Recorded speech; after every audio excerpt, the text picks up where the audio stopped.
Varför bytte han till vänsterfilen för? Så han inte kan köra snabbare liksom. Ytterst jävla oklart. Kolla, alltså vad håller han på med egentligen?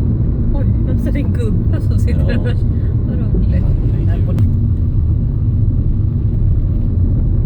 Du ska inte till ultraljud. Nej, det är... Oj, det kan man göra.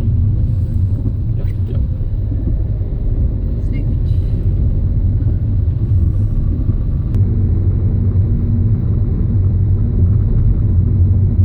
Känner att det är sålt? Vad fan håller de på med? Vad fan är det som händer?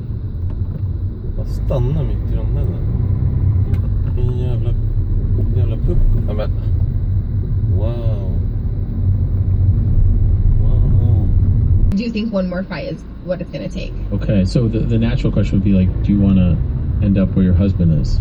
Is that why you're fighting? That's not really a thought right now. Okay. I don't know. I think more than anything, of course I know I'm going to have... Are you happy with UFC? In general, I'm happy where I am. Okay. I am. But I say I want to go on a honeymoon. Oh, you still haven't gone? You haven't No. gone on a honeymoon. But you've been around the world. We've been around the world. And that's Yeah. what I say, Yes. babe, we go, our life is People a have travel. paid for you to go around the world. Yes. Well, So- okay, so I think that until that's Well, Okay, good. Yes. Yeah. And so with that, doing is I appreciate it more than ever before.